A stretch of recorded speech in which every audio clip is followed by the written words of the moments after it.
Hi learners, hope you guys doing great, having great time.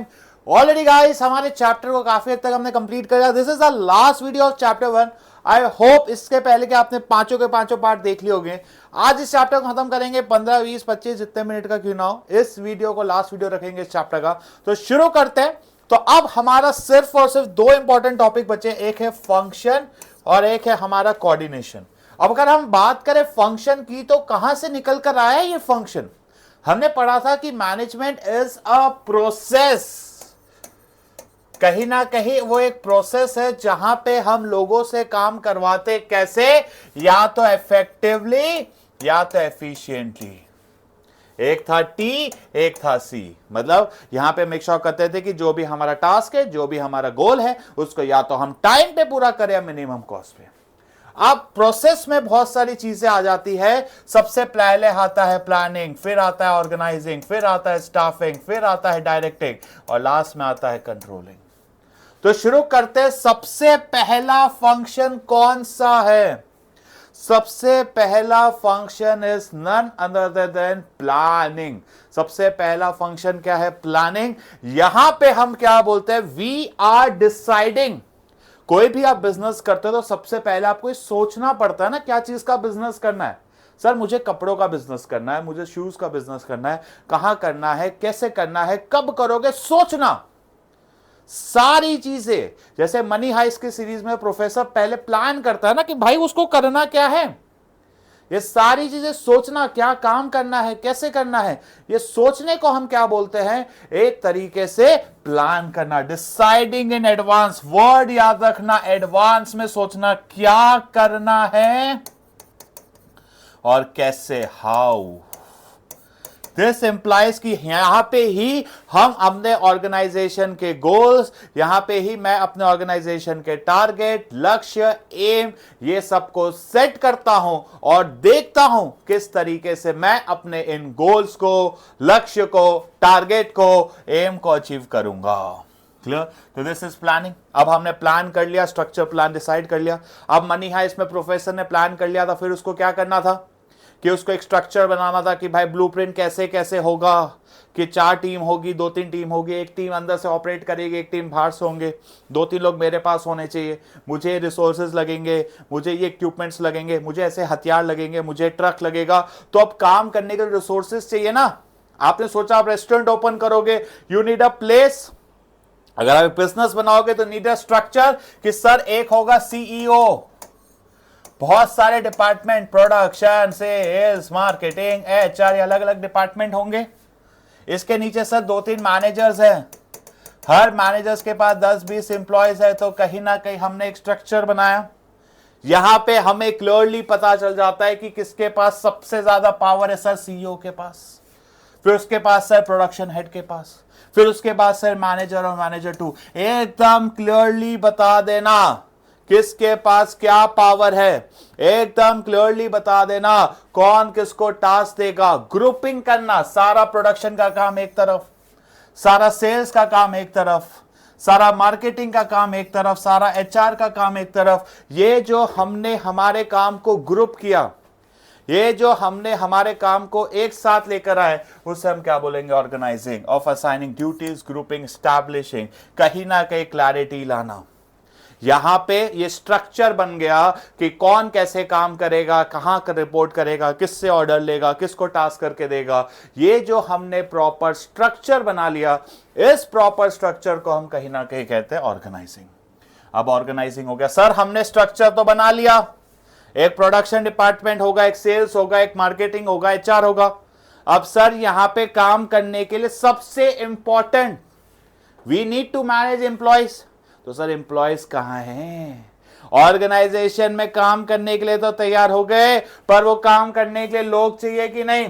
We need employees. सही इंसान को ढूंढना सही जगह पे. मेक श्योर करना कि प्रोडक्शन में वही इंसान हो जो प्रोडक्शन अच्छे से करता हो. प्रोडक्शन में वही इंसान हो जिसके पास प्रोडक्शन रिलेटेड क्वालिफिकेशन हो. प्रोडक्शन वही करता हो जिसके पास प्रोडक्शन रिलेटेड स्किल्स हो. That is finding right person, doing right job at right time, कि सही इंसान सही काम करे, सही समय पे करे, सही से करे, उससे हम बोलते हैं स्टाफिंग। क्या गाइस, कोई भी इंसान जो प्रोडक्शन में अच्छा है, प्रोडक्शन करना चाहिए, सही तरीके से करना चाहिए, जितना समय लगना चाहिए, सारी चीजें, जो भी कोई काम है वो सही समय पे सही इंसान करता है, उसे हम कहीं ना कहीं स्टाफिंग बोलते हैं। क्या बोलते हैं? जो भी काम है, जो भी टास्क है, सही समय पे सही इंसान करे, उसे हम क्या बोलते हैं? स्टाफिंग। तो पहले 3 फंक्शन में क्या सोचा? प्लानिंग में हमने डिसाइड किया ऑर्गेनाइजेशन को करना क्या, जूते बनाने। भाई जूते बनाएंगे कैसे सर? एक प्रोडक्शन डिपार्टमेंट होगा, एक परचेज होगा, एक सेल्स होगा, मार्केटिंग। हमने अलग अलग डिपार्टमेंट बनाए। ये जो हमने अलग अलग डिपार्टमेंट बनाए, इसे हम बोलेंगे एक स्ट्रक्चर बनाना। क्या भैया? ये हो गया कहीं ना कहीं एक तरीके का स्ट्रक्चर, इसे हम बोलेंगे ऑर्गेनाइजिंग। जब हमारा ये स्ट्रक्चर बन गया, अब इस स्ट्रक्चर में will be finding the right person doing the right job. कि सर जो प्रोडक्शन में अच्छा प्रोडक्शन, जो परचेस में अच्छा परचेस, जो सेल्स में अच्छा सेल्स, जो मार्केटिंग में अच्छा मार्केटिंग, सही इंसान को ढूंढेंगे, उसे हम बोलेंगे स्टाफिंग। अब हम इंसानों को तो ले आए, अब इन्हीं इंसानों को हमें इंस्ट्रक्ट करना है, डायरेक्ट करना है, मोटिवेट करना है, लीड करना है। अब इनसे काम करवाना है कि नहीं, इन्हें बोलना है कि नहीं, जो काम के लिए, जो टास्क के लिए हम तुम्हें लेकर आए हैं, जो एक्टिविटीज करवाने के लिए हम तुम्हें लाए हैं, वो करवाना। तो that is called as directing. Involve, इसको हम वैसे, आप जब डायरेक्टिंग चैप्टर पढ़ोगे तो वहां पे कीवर्ड में लिखवाता हूं IGMCL।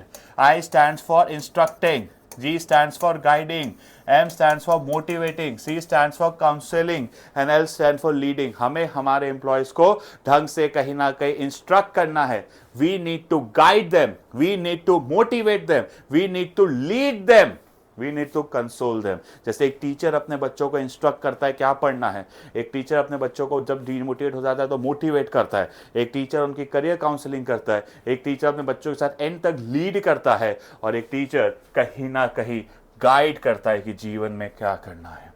तो आपने पुटिंग वर्ड्स इनटू एक्शन, यही वो फंक्शन है जहां पे हमारे एम्प्लॉयज, जहां पे हमारे वर्कर्स एक्चुअल में काम करना शुरू करते हैं। प्लानिंग में प्लान किया, ऑर्गेनाइजिंग में स्ट्रक्चर बनाया, स्टाफिंग में लोग लेकर आए।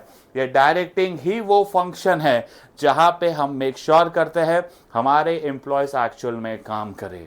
तो दैट इज योर डायरेक्टिंग। और लास्ट है कंट्रोलिंग, चेक करना।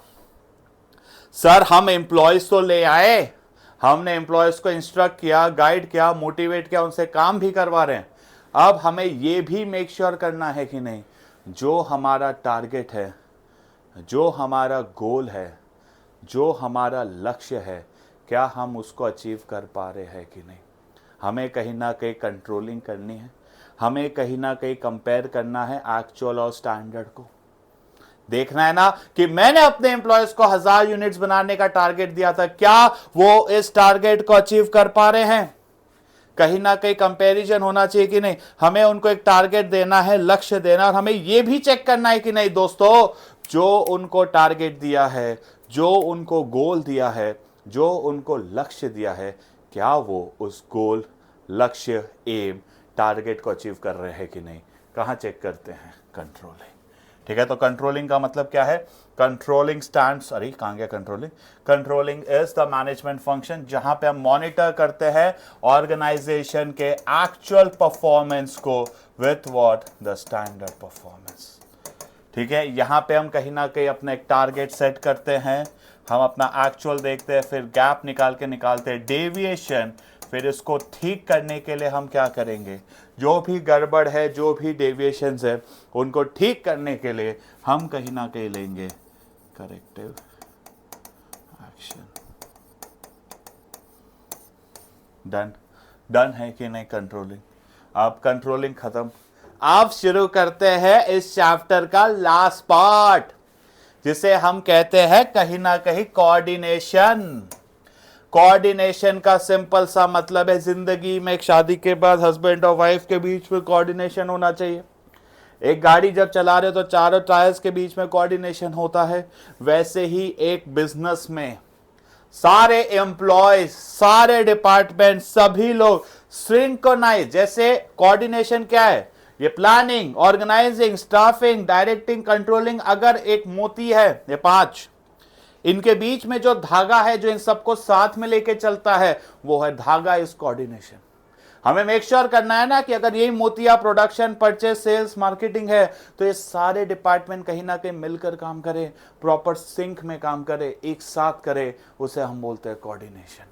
हमें मेक श्योर करना है कि एक ऑर्गेनाइजेशन में 10, 20, 50, 100 जितने भी एम्प्लॉयज है, जितने भी वर्कर्स है, ये सारे एम्प्लॉयज, ये सारे वर्कर्स कहीं ना कहीं मिलकर काम करे, तो इसे हम बोलते हैं कोऑर्डिनेशन। क्या बोलते हैं इसको? Coordination. Sometimes consist separate function, however the essence of management which is called as the essence, इसके बिना कोऑर्डिनेशन मुमकिन नहीं है। क्लियर? चलो, हर फंक्शन में मौजूद होता है। अब सबसे पहले कोऑर्डिनेट्स, इंटीग्रेट। गाइस हर एक में कीवर्ड्स लिखवाऊंगा। इंटीग्रेट, देखो एक ऑर्गेनाइजेशन में बहुत अलग अलग भिन्न भिन्न तरीके के लोग हैं। जैसे एक परिवार में तो चलो फूफा, मामा, जीजा सब रहते हैं, बट गाइस अगर हम एक कंपनी में बात करें तो सब अलग अलग घर के लोग हैं। वो एक दूसरे से कोई रिलेटेड नहीं है और एक दूसरे को जानते भी नहीं है, बट हमें मेक श्योर करना क्या होता है कि इन सब को साथ में लेकर चले। जैसे अगर अभी रिसेंटली एक पिक्चर आई थी, वो एयरफोर्स में ऋतिक रोशन की, मैं पिक्चर का नाम, मूवी का नाम भूल रहा हूँ, तो उस मूवी में कहीं ना कहीं ऋतिक रोशन और उनकी टीम स्टार्टिंग में मिलती है, वो एक दूसरे को नहीं जानते, तो उनके अनिल कपूर, वो जो उनके हेड होते हैं, वो बोलते हैं कि भाई टीम बॉन्डिंग करो, इंटीग्रेट करो। कोऑर्डिनेशन में सबसे ज्यादा इंपॉर्टेंट है, जितने भी हमारे एम्प्लॉयज है ना, जितने हमारे वर्कर्स, ये सब अलग अलग है, तो हमें मेक श्योर करना है ये सारे एम्प्लॉयज, ये सारे वर्कर्स मिलकर एक साथ एक ही दिशा में काम करें। हाँ या ना? ये जितने भी एम्प्लॉयज है, जितने भी वर्कर्स है, हमें मेक श्योर करना है ये एक साथ एक ही दिशा में काम करे, ताकि जो भी मेरा टारगेट है, जो भी मेरा गोल है, जो भी मेरा लक्ष्य है, उसको हम अचीव कर सके। तो it integrates the group efforts. Next है coordination ensures unity of action. अब एक ऑर्गेनाइजेशन के अंदर गाइस बहुत सारे डिपार्टमेंट होते हैं, प्रोडक्शन, परचेज, सेल्स, मार्केटिंग। हमें कहीं ना कहीं मेक श्योर करना है कि नहीं, ये जितने भी सारे डिपार्टमेंट्स हैं, ये सारे डिपार्टमेंट्स मिलकर काम करें। प्रोडक्शन हो, परचेज हो, सेल्स हो, मार्केटिंग हो, हमें मेक श्योर करना है कि नहीं ये सारे डिपार्टमेंट एक साथ इकट्ठे काम करें। गाइस जब एम्प्लॉयज की बात हो रही हो तो इंटीग्रेट ग्रुप एफर्ट्स। मैंने क्या बोला फिर से? जब कभी भी एम्प्लॉयज, अलग अलग एम्प्लॉयज को साथ में लेके चलना हो तो इंटीग्रेट ग्रुप एफर्ट्स। जब कहीं ना कहीं जितने सारे डिपार्टमेंट्स हैं, इन सारे डिपार्टमेंट्स के बीच में प्रॉपर बाइंडिंग फोर्स होना चाहिए, सब साथ में काम करे, इंश्योर्स यूनिटी ऑफ एक्शन। क्योंकि आगे जाके यूनिटी ऑफ एक्शन करके एक प्रिंसिपल भी पढ़ोगे, जहां कहीं ना कहीं कहते हैं कि अलग अलग डिपार्टमेंट्स हैं, इन डिपार्टमेंट्स के अलग अलग हेड है, इन्हें मेक श्योर करना है कि सब मिलकर काम करें, अच्छे से करें, ताकि जो भी ऑर्गेनाइजेशनल गोल है उसे अचीव करें। नेक्स्ट है कोऑर्डिनेशन, एक तरीके का कंटिन्यूस है। यार मैनेजमेंट कंटिन्यूस, तो कोऑर्डिनेशन भी तो कंटिन्यूस। कोई मैनेजर कभी प्लानिंग करेगा, कभी ऑर्गेनाइजिंग करेगा, कभी स्टाफिंग करेगा, कभी डायरेक्टिंग करेगा, तो उसको हर काम में कोऑर्डिनेशन चाहिए ना। आज एक दिन काम कोऑर्डिनेट करके कर लिया, कल नहीं करेगा, चलेगा क्या? हमें मेक श्योर करना है कि नहीं हर रोज हम जो भी काम कर रहे हैं, हर रोज हम जो भी गतिविधि, जो भी टास्क कर रहे हैं, उसके बीच में क्या होना चाहिए? We need a proper coordination. हमें मेक श्योर करना है कि हम सारे एम्प्लॉयज के एफर्ट्स को एक साथ लेकर चले। ये शुरू भले ही प्लानिंग, फिर ऑर्गेनाइजिंग, स्टाफिंग, डायरेक्टिंग, बट हमेशा चलता रहेगा कि नहीं? क्या कोऑर्डिनेशन कहीं ना कहीं वन टाइम प्रोसेस है? नहीं, वो हमेशा डुंग डुंग डुंग डुंग डुंग डुंग, हमेशा डुंग डुंग डुंग डुंग डुंग डुंग चलता रहता है कि नहीं चलता रहता? Coordination is a continuous. अब नेक्स्ट है, ये कोऑर्डिनेशन तो समझ आ गया सर। अब सर ये कोऑर्डिनेशन परवेसिव कैसे होता है? कोऑर्डिनेशन सर एक तरीके का परवेसिव कैसे? परवेसिव का मतलब होता है एप्लीकेबल एवरीवेयर। आप हर डिपार्टमेंट, हर लेवल को साथ में लेके चलोगे। हर लेवल मतलब सपोज प्रोडक्शन, परचेज, सेल्स, यहाँ पे टॉप लेवल है इसका एक मिडिल लेवल है, इसका ऑपरेशनल लेवल है, तो इसके हर लेवल, हर डिपार्टमेंट को साथ में लगेगा कोऑर्डिनेशन। हर जगह कोऑर्डिनेशन लगता है। कोऑर्डिनेशन ऐसा ही नहीं सिर्फ प्रोडक्शन वाले करते हैं, कोऑर्डिनेशन ऐसा ही नहीं सिर्फ सेल्स वाले करते हैं, कोऑर्डिनेशन ऐसा ही मार्केटिंग वाले करते हैं, हर डिपार्टमेंट में लगता है। उस डिपार्टमेंट में भले मिडिल लेवल हो, उस डिपार्टमेंट में खाली ऑपरेशनल लेवल हो, हर कोई कहीं ना कहीं कोऑर्डिनेशन करता है कि नहीं करता? बिल्कुल, ठीक है। It integrates the efforts of different department, जितने भी डिपार्टमेंट्स हैं, जितने भी लेवल्स हैं, इन सब के एफर्ट्स को हम इंटीग्रेट करते हैं और हम मेक श्योर करते हैं सब लोग साथ में काम करें। अब एक चीज मैं लिखवा रहा हूं, जब सिर्फ और सिर्फ कलर चेंज, जब सिर्फ और सिर्फ एम्प्लॉयज की बात हो रही हो तो उसको हम बोलेंगे इंटीग्रेट ग्रुप एफर्ट्स। जब सिर्फ और सिर्फ डिपार्टमेंट्स की बात हो रही हो तो उसको बोलेंगे यूनिटी ऑफ एक्शन।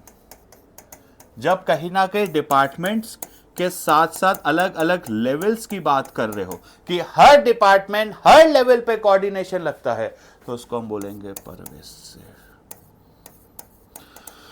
फिर हमारा नेक्स्ट क्या है? परवेसिव के बाद, परवेसिव समझ आ गया, responsibility of all the managers. फिर इसके बाद एक इंपॉर्टेंट है, जब सिर्फ और सिर्फ बात हो रही हो कि टॉप, जैसे कि टॉप लेवल की जिम्मेदारी है पूरे ऑर्गेनाइजेशन को कोऑर्डिनेट करना, इसमें कीवर्ड क्या है? टॉप लेवल मेक श्योर करता है कि सारा ऑर्गेनाइजेशन ढंग से काम करे। मिडिल लेवल का काम है कि जो भी टॉप लेवल ने बोला है उसको ऑपरेशनल से ढंग से कोऑर्डिनेट करना या उसके डिपार्टमेंट को कोऑर्डिनेट करना। ऑपरेशनल लेवल का काम होता है जो भी हमारी कंपनी है उसकी डे टू डे एक्टिविटीज, रोजाना एक्टिविटीज को कोऑर्डिनेट करना, तो ये होगा ऑपरेशन। तो यहां पे क्लियरली लिखा हुआ है needs to coordinate all overall policies.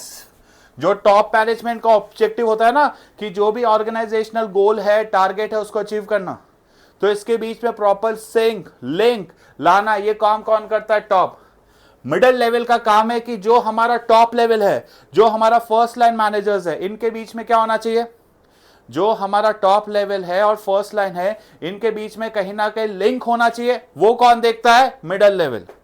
और लास्टली हम बात करें फर्स्ट लाइन मैनेजर्स, तो इसका काम क्या है कि जो भी हमने प्लान किया है, जो भी हमारा गोल है, वो अकॉर्डिंग टू प्लान अचीव हो रहा है कि नहीं, वो कौन देखता है? Operational level. तो 3 लेवल है, टॉप लेवल पूरी ऑर्गेनाइजेशन का, मिडिल लेवल है डिपार्टमेंट्स का, ऑपरेशनल लेवल। जब सिर्फ और सिर्फ मैनेजर्स की बात हो रही है, किसकी बात हो रही हो? मैनेजर्स की, तो इसको हम बोलते हैं कोऑर्डिनेशन इज क्या? कहीं ना कहीं परवेसिव। तब हम क्या बोलेंगे कोऑर्डिनेशन को? एक तरीके का responsibility of all the managers. Last है coordination is a deliberate function. Coordination जब भी करते हैं एकदम सोच समझ के करते हैं, बिना किसी तुक्केबाजी, कॉन्शियस मैनर, वर्ड याद रखिएगा, इन अ कॉन्शियस मैनर, सोच समझ के करो, बिना मतलब का नहीं करना, प्रॉपरली प्लान करो। We need to make sure कि जितने एम्प्लॉयज है, जितने वर्कर्स है, कहीं ना कहीं साथ में अच्छे से काम करे। यस, तो कोऑर्डिनेशन किस तरीके का फंक्शन हो गया? ये हो गया एक तरीके का डेलिब्रेट फंक्शन। एक सेकेंड, चलो ठीक है, बस चेक कर रहा था सही चल रहा है कि नहीं, क्योंकि रिकॉर्ड हो रहा था। सो इसको हम पढ़ लेते हैं। So manager has to coordinate efforts of different people in conscious और सोच समझ के, ठीक है। तो ये हो गया हमारा डेलिब्रेट। अब लास्ट टॉपिक है इसका, मैं इसको ओवरव्यू में कर रहा हूं आप लोगों का। इंपॉर्टेंस में सबसे पहले ग्रोथ इन साइज। जैसे जैसे ऑर्गेनाइजेशन बढ़ता जा रहा है, बढ़ता जा रहा है, बढ़ता जा रहा है, तो उस ऑर्गेनाइजेशन में एकदम सीधी सी बात है, नंबर ऑफ एम्प्लॉयज़ भी बढ़ेंगे, डिपार्टमेंट्स भी बढ़ेंगे। तो जैसे जैसे अब एम्प्लॉयज़ बढ़ रहे हैं तो सबसे हमारा इंपॉर्टेंट फैक्टर आ जाता है coordination. We need to make sure, अब जैसे जैसे आपका ऑर्गेनाइजेशन बड़ा होते जा रहा है, आपके एम्प्लॉयज़ बढ़ते जा रहे हैं, ये सब कहीं ना कहीं मिलकर काम करें। ऑल इंडिविजुअल, सबकी हैबिट्स, बैकग्राउंड, कल्चर अलग अलग है, तो हमें मेक श्योर करना है कि जैसे जैसे आपका ऑर्गेनाइजेशन बढ़ रहा है, जिससे कहीं ना कहीं हमारे एम्प्लॉयज़ बढ़ रहे हैं, तो ये सारे लोग कहीं ना कहीं मिलकर काम करें। इंपॉर्टेंट होता है, कीवर्ड एग्जाम के लिए आया हुआ है कि जितने अलग अलग लोग हैं, इन सब की सोच अलग है, इन सब के रिक्वायरमेंट अलग है, तो मेक श्योर करो ये सारे एम्प्लॉयज मिलकर ऑर्गेनाइजेशनल गोल के लिए काम करें। हार्मनी किसके बीच में होना चाहिए? Individual goal as well as organisational goal. अब गाइस जैसे जैसे ऑर्गेनाइजेशन बढ़ते जाएगा, हम अलग अलग डिपार्टमेंट बनाएंगे, फाइनेंस, प्रोडक्शन, मार्केटिंग, एचआर। अब हमें कहीं ना कहीं मेक श्योर करना है कि नहीं, सब डिपार्टमेंट अपने अपने टारगेट्स को तो अचीव करे ही करे। सब लोग कहीं ना कहीं अपने अपने टारगेट्स को अचीव करे ही करे, बट उसके साथ हमें दूसरे डिपार्टमेंट की भी कदर करनी। प्रोडक्शन वाला ये सोचने ना लग जाए मैं प्रोड्यूसर करता हूं मैं सबसे बड़ा, सेल्स वाला ये सोचने ना लग जाए भाई मैं गुड्स बेच रहा हूं मेरे बिना तुम्हारी कोई वैल्यू नहीं, परचेस वाला बोलता है भाई तुम बेचते होंगे खरीदता तो मैं हूं। अगर सब डिपार्टमेंट अपने आप भिन्न भिन्न अपने हिसाब से अलग अलग काम करने लग गए तो क्या कोऑर्डिनेशन होगा? नहीं। We need to make sure कि सारे डिपार्टमेंट मिलकर एक साथ काम करें, ठीक है। Their activities need to focus on attainment common objective of linking, सारे डिपार्टमेंट सब की एक्टिविटीज को साथ में लिंक करना है, साथ में लेकर चलना है। लास्ट पॉइंट स्पेशलाइजेशन, मैं सिर्फ समझा रहा हूं ये। जैसे जैसे कंपनी बढ़ती है हम एक्सपर्ट्स को लाएंगे, प्रोडक्शन परचेस, जैसे एससी एजुकेटर्स की बात करें तो वी हैव ट्राइड कि हमारे सब्जेक्ट के जितने हो सके, एक्सपर्ट्स तो नहीं कहेंगे पर जो सब्जेक्ट पढ़ाते आ रहे हैं, साहिल सर इकोनॉमिक्स पढ़ाते आ रहे हैं, नवीन सर बहुत सालों से अकाउंट्स पढ़ाते आ रहे हैं, मैं बहुत सालों से बीएसटी पढ़ाते आ रहा हूँ। We are not the experts of the subject but still we are very some good over here. पर हमारे बीच में एक कोऑर्डिनेशन होना चाहिए।